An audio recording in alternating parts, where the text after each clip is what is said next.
Donc, aujourd'hui, ce matin, on va parler de l'importance de comprendre que chacun voit les choses à sa manière. Et qu'en fait, une des grosses nécessités du coaching, c'est d'aller à la rencontre de l'histoire que la personne se raconte par rapport à la situation. D'accord? Alors, j'ai mis une image un peu provocatrice qui nous fait voyager aussi un petit peu. Moi, j'ai été en Inde pendant 6 ou 7 mois. Enfin, d'abord 6 mois et puis une période de 3 semaines, je suis retourné en Inde. Je me suis beaucoup intéressé aux philosophies asiatiques. J'ai une vingtaine d'années d'arts martiaux aussi. Et donc aussi le côté chinois m'intéresse. Et ça m'avait toujours perturbé cette notion que la réalité n'existe pas. Tout n'est qu'illusion, la réalité n'existe pas. Donc ce sont des notions philosophiques qu'on retrouve beaucoup dans l'Orient et qui sont très perturbantes. Parce que pour moi, ça c'est quand même une télécommande, il y a une table, une chaise, un écran. Comment ça, la réalité n'existe pas? J'ai quand même l'impression d'exister. Et donc, par de recherche et questionnement, j'ai fini par me rendre compte, en faisant des recoupements aussi avec le coaching et la manière occidentale de voir les choses, qu'en fait ce qu'ils essayent de dire, c'est que la réalité existe, mais elle est imperceptible par nous. En tant qu'être humain, on est incapable de percevoir la réalité telle qu'elle est. D'accord? En fait, on perçoit une partie de la réalité, qui est finalement extrêmement minime, vraiment minime par rapport à ce que la réalité est. Jusque-là, peut-être que je ne vous apprends pas grand-chose. On va voir un peu plus loin ce que ça peut dire au niveau du coaching. Mais l'idée, c'est que confronté à une même situation, on ne voit pas les mêmes choses. Ça, vous savez ça, hein? Qu'est-ce qu'on fait à la police quand la police est appelée sur un lieu d'accident? Combien de témoins est-ce qu'on demande?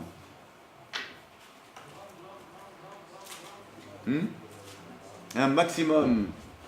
Pourquoi?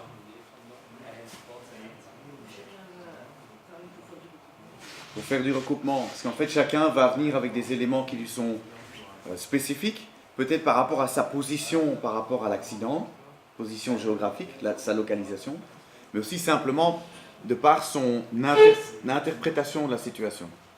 Chacun va interpréter la situation d'une manière différente. C'est pour ça que quand vous allez voir parfois aussi un film, à 2 ou 3 ou plus, et vous sortez et vous commencez à vous raconter le film, et il y a parfois des moments où vous dites, quoi? Il y avait ça? Je ne me souviens pas, je n'ai pas vu ça. Et à se demander finalement si on a vu le même film. D'accord? Pourtant, c'est marrant, on a vu le même film quand même. En fait, on ne perçoit pas la réalité telle qu'elle est, on perçoit la réalité telle qu'on est. En fonction de ses manières de voir les choses, de ses valeurs, de ses systèmes de croyances, on perçoit la réalité comme on peut ou comme on veut le voir. C'est en ça qu'on peut dire après, la réalité n'existe pas. C'est ça qu'ils essayent de dire. La réalité n'existe pas. C'est-à-dire que tout n'est qu'illusion. Si vous demandez à quelqu'un de prévention sécurité de rentrer dans la pièce ici, cette personne va voir les choses différemment. Va voir est-ce que la porte s'ouvre bien, là il y a une porte, est-ce qu'elle est fermée ou pas? Moi je n'ai même pas vu qu'il y avait une porte là. Où est l'extincteur? Moi j'en sais rien. Est-ce qu'il y a un extincteur? Est-ce qu'il y a un signe? Sortie? Là il est là l'extincteur. Mais qui l'a vu? Quelqu'un qui est spécialisé là-dedans va tout de suite voir ça. Le chauffagiste, lui, il va regarder et il saura vous dire quelle vanne il y a. Il rentre dans la pièce, il saura vous dire il y a une vanne comme ça, une vanne comme ça. Ça, c'est un modèle de 96 et ça, c'est un nouveau modèle qu'on vient de passer. Qui peut déjà me dire combien de radiateurs il y a dans le fond de la pièce? Ben, forcément, quelqu'un qui a cette perception des choses, parce que ça fait partie de son système de croyance et de son métier, ben, il va vous le dire, il le sait. Ça va? Donc, on va faire un petit exercice là-dessus. Enfin, pas un exercice, une petite activité que je trouve amusant. Je vais mettre, juste pour prouver ce que je suis en train de raconter, je vais mettre à l'écran une série d'images. Donc, c'est un slide. Et je vais simplement vous demander, ça va aller vite, hein, quelques secondes, de Juste regardez et puis vous me direz ce que vous avez vu. Ça va?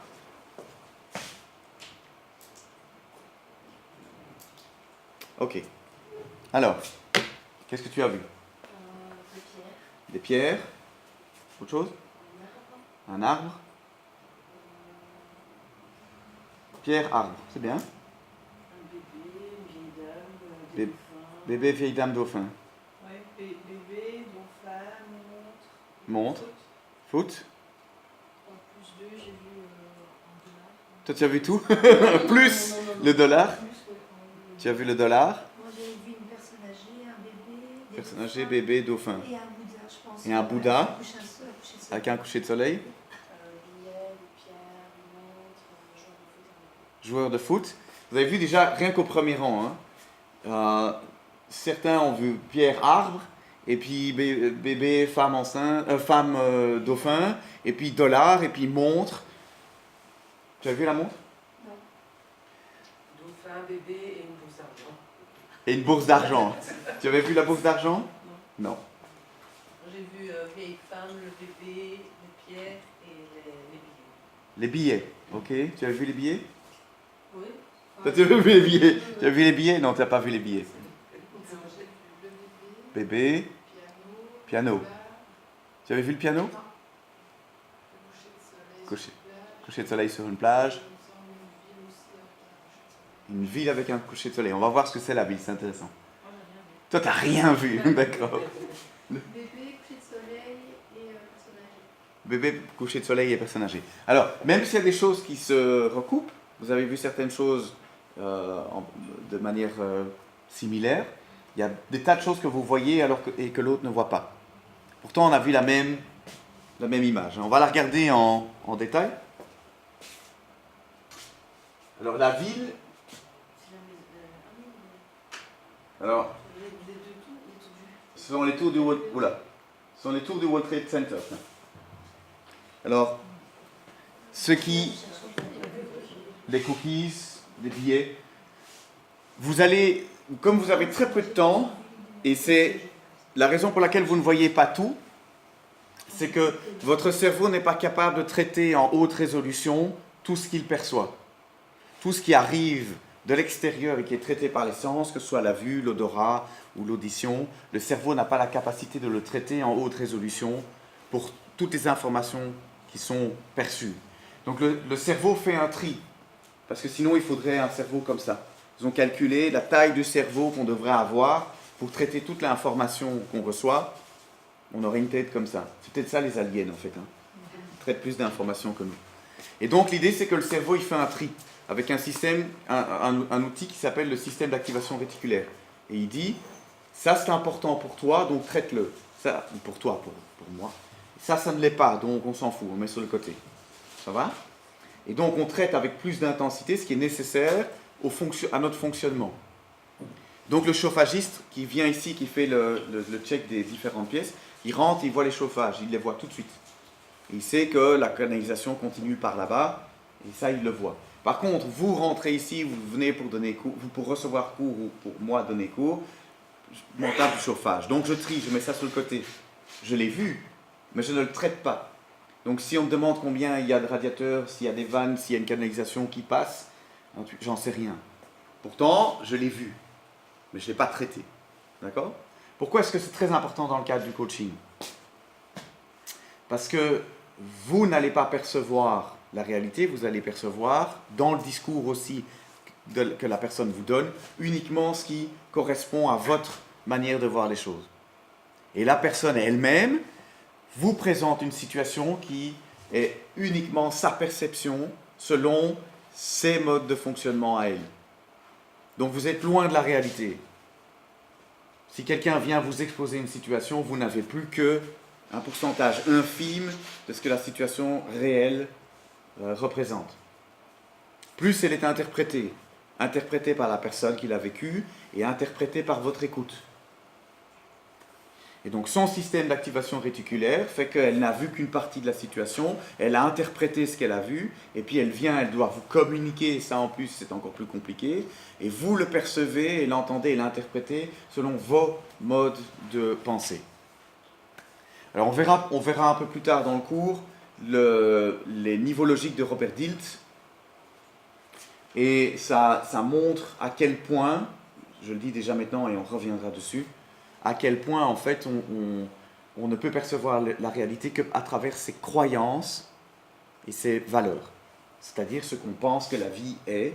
Vous vous souvenez, on a fait l'exercice hier par rapport à ce que vous aimez. Hein, vous n'aimez pas la trahison ou le mensonge, vous aimez l'honnêteté, le respect de mon temps, le courage, l'efficacité. Vous percevez le monde à travers ces différentes croyances et ces différentes valeurs. Et donc vous mettez, vous dites ça c'est important, ce qu'elle vient de me dire, ça je connais, et ça je ne connais pas, ça ne me paraît pas important, je mets de côté. Ça va? Donc ça c'est on va se concentrer beaucoup là-dessus. Ce matin, vous ne percevez que ce que vous voulez bien percevoir. Donc il faut arriver dans la relation de coaching en étant le plus ouvert possible. Déjà en se connaissant soi, c'est billets, savoir qu'on va percevoir les choses d'une certaine manière, dire c'est normal, c'est comme ça que je fonctionne, donc c'est normal que je perçoive ça dans son discours. Attention, c'est mon système de croyance. Et puis si vous arrivez à mieux comprendre la personne, se dire c'est normal qu'elle perçoive les choses comme ça, je sais bien que ça a l'air d'être son système de croyance. Il me semble que, toujours hypothèse, on part sur une hypothèse. Donc il va falloir creuser pour être sûr que vous n'êtes pas biaisé par votre manière de voir les choses, et que la personne que vous coachez est également aussi pas uniquement aveuglée par sa manière de voir les choses. Je vais montrer une autre image pour encore illustrer ça. Un peu de fun pour le matin, c'était plus sympa que de commencer avec les exercices sur les questions. Ça va être plus... Ça, je vais le laisser à l'écran.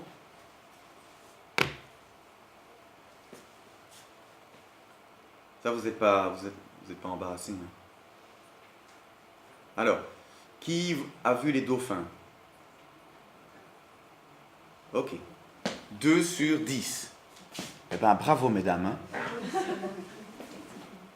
Bravo. Hein. Alors, ce qui est drôle, c'est que... Oui, je sais. J'ai mis mon chrono en route pour savoir combien de temps vous allez mettre pour voir les dauphins. Alors, ce qui est rigolo, c'est qu'un enfant de 6 ans ne voit que les dauphins. Perverti. C'est parce qu'on n'est pas perverti. Alors, définissons la perversion. Alors, Arnaud, tu arrives au bon moment. Alors, bon, qui n'a pas encore vu les dauphins?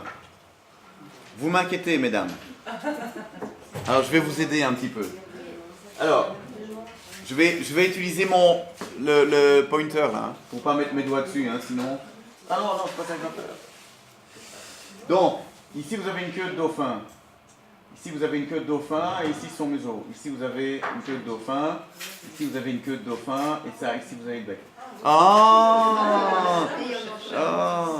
Ce qui m'inquiète vraiment, c'est quand après l'explication, vous ne voyez toujours pas les dauphins. Alors là je prends des notes, je note les noms. Ça va? Alors, je répète, les enfants de 6 ans ne voient que les dauphins. Forcément, ils ne sont pas pervertis. Mais simplement, c'est une réalité qu'ils ne comprennent pas. Et donc, ça ne fait pas partie de leur réalité. Donc, ils ne la voient pas. Ce n'est même pas qu'ils ne la comprennent pas, c'est qu'ils ne la voient pas. C'est ça que j'essaie d'illustrer ici. C'est qu'à partir du moment où ça ne fait pas partie de votre conception du monde, vous ne le voyez pas. C'est dingue. Ça veut dire qu'on peut mettre quelque chose sous votre nez et vous ne le voyez pas. Parce que ça ne fait pas partie de votre manière de voir les choses. Donc on peut vous dire quelque chose et vous ne l'entendez pas.